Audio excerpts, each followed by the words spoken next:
Buenos días, profesores y profesoras.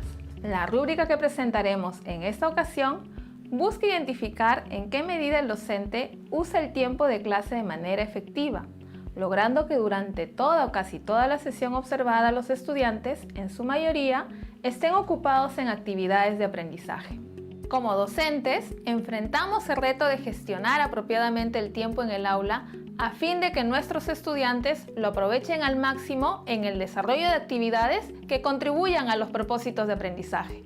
Concretamente, el primer aspecto de esta rúbrica evalúa el tiempo que los estudiantes están ocupados en actividades de aprendizaje. Es decir, lo que se valora es lo que hace durante la sesión el grupo de aula o mayoría de los niños, niñas o jóvenes que tenemos a nuestro cargo. De forma complementaria, el segundo aspecto de la rúbrica evalúa la fluidez con la que el docente maneja las transiciones, las interrupciones y las acciones accesorias durante la sesión observada. ¿Pero a qué nos referimos con estas nociones? Las transiciones son aquellas acciones que se realizan para pasar de una actividad o tarea que ha concluido a otra nueva. Por ejemplo, guardar o sacar materiales, organizar el mobiliario, etc. Si las transiciones son desordenadas o mal diseñadas, pueden restar tiempo valioso de la sesión sin aportar a los propósitos pedagógicos de la misma. Por ejemplo, en una clase, la maestra decide repartir el material necesario para la siguiente actividad o situación de aprendizaje, llamando uno a cada niño para que se acerque a su escritorio y lo recoja mientras los demás niños esperan su turno sin hacer nada. Así, la docente toma aproximadamente 4 o 5 minutos en distribuir el material, tiempo en el que el grupo de clase tiene que esperar las indicaciones de la maestra. En cambio, un docente que gestiona bien el tiempo en el aula suele tener estrategias que hacen que las transiciones sean fluidas y rápidas.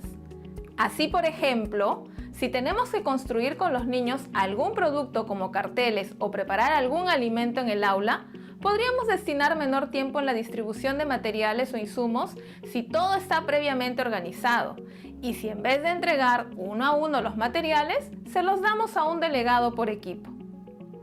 Un docente puede incluso aprovechar pedagógicamente una transición.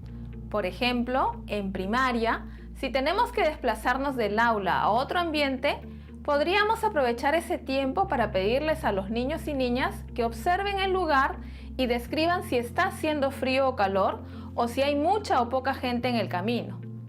En este último caso, estaríamos trabajando con ellos su capacidad para observar y convirtiendo lo que hubiese sido una simple transición en una oportunidad de aprendizaje que contribuye a un propósito formativo. Esto es particularmente relevante en el nivel inicial, donde las transiciones, si son realizadas por los niños y niñas, con frecuencia se convierten en actividades de aprendizaje porque fomentan el desarrollo de su autonomía y, por tanto, tienen valor formativo. Por ejemplo, la profesora pide a los niños que para la siguiente actividad tomen del estante los colores que van a emplear para realizar el dibujo, o que luego de concluir su trabajo, antes de pasar a la siguiente actividad, se organicen en grupos de 3 niños y niñas. Diferente es si los niños y niñas de inicial deben esperar a que la profesora les alcance los materiales o acomode a sus compañeros sin hacer nada mientras tanto. En este caso, si la mayoría del grupo debe esperar por un periodo extenso de tiempo, se aprecia una transición poco eficiente que afecta el tiempo de aprendizaje. Por otra parte, las interrupciones son acciones o eventos que rompen la secuencia o continuidad de la actividad de aprendizaje y, como tales, deben ser gestionadas de manera eficiente por el docente para que no afecten el tiempo de aprendizaje de los niños. Por ejemplo, una docente en medio de la sesión de aprendizaje es interrumpida por un padre de familia que desea conversar con ella sobre algo urgente. La docente lo atiende en la puerta mientras los niños y niñas esperan a que vuelva. Otra docente, en cambio, pide al padre de familia que le espere un momento y deja a los niños y niñas algunas indicaciones para que puedan ir avanzando de manera autónoma en sus actividades de aprendizaje, mientras rápidamente coordina con el padre de familia para que regrese al final de la jornada. Como se aprecia, las dos docentes gestionan la misma situación de interrupción de forma diferente, con distinto impacto en el tiempo de aprendizaje de los estudiantes a su cargo. Es importante considerar que no se considera una mala gestión del tiempo cuando la docente atiende una necesidad urgente de los estudiantes. Por ejemplo, en inicial es frecuente que los niños y niñas requieran atención inmediata ante una caída o ante la necesidad de ir al baño. En esos casos, la docente que atiende esta situación no debiera ser penalizada en esta rúbrica, ya que es su deber responder a dichas necesidades.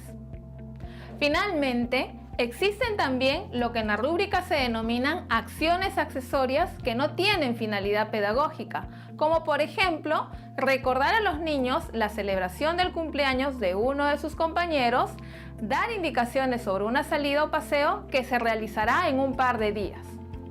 En primaria y secundaria, otros ejemplos de acciones accesorias son pasar lista, dar comunicados, organizar actividades extracurriculares. Estas actividades accesorias no debieran tomar un tiempo importante de la sesión, puesto que no contribuyen significativamente al logro de los propósitos pedagógicos. En suma, el tiempo destinado al aprendizaje en el aula mejora cuando las transiciones son fluidas y las interrupciones o actividades accesorias se gestionan de manera eficiente. De esta manera, el tiempo es aprovechado por el grupo de estudiantes en actividades propiamente de aprendizaje o que están vinculadas a los propósitos pedagógicos. Pero cabe preguntarse, ¿solo las actividades previstas en nuestras unidades didácticas tienen valor pedagógico? No, muchas de las experiencias imprevistas que surgen en la sesión, si son bien aprovechadas, tienen valor pedagógico.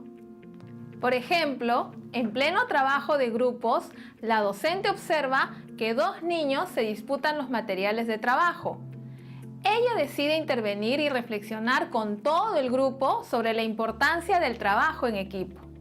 La docente, en lugar de tomar el hecho como una interrupción a lo planificado, lo aprovecha para que los niños aprendan formas pacíficas de resolver un conflicto. Dialogar sobre las normas de convivencia aporta al clima de aprendizaje y a la autorregulación del comportamiento y por lo tanto también tienen un propósito pedagógico.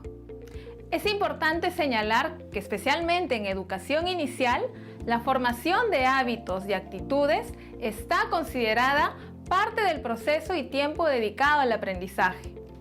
Por ejemplo, dar responsabilidades a los propios niños y niñas, como repartir los materiales a sus compañeros, ayudar a colocar los papelotes en la pizarra, llevar sus sillas o cojines al lugar de la asamblea, ordenar las mesas y sillas o participar en el recojo de papeles o materiales que se han empleado para elaborar algún producto.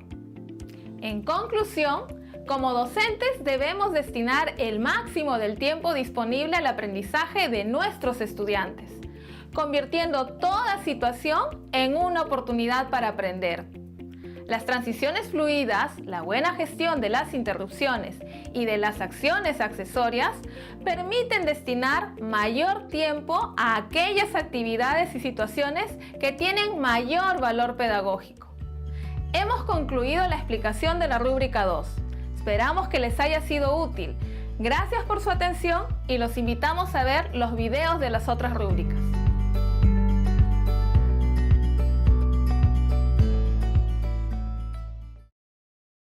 Gobierno del Perú, trabajando para todos los peruanos.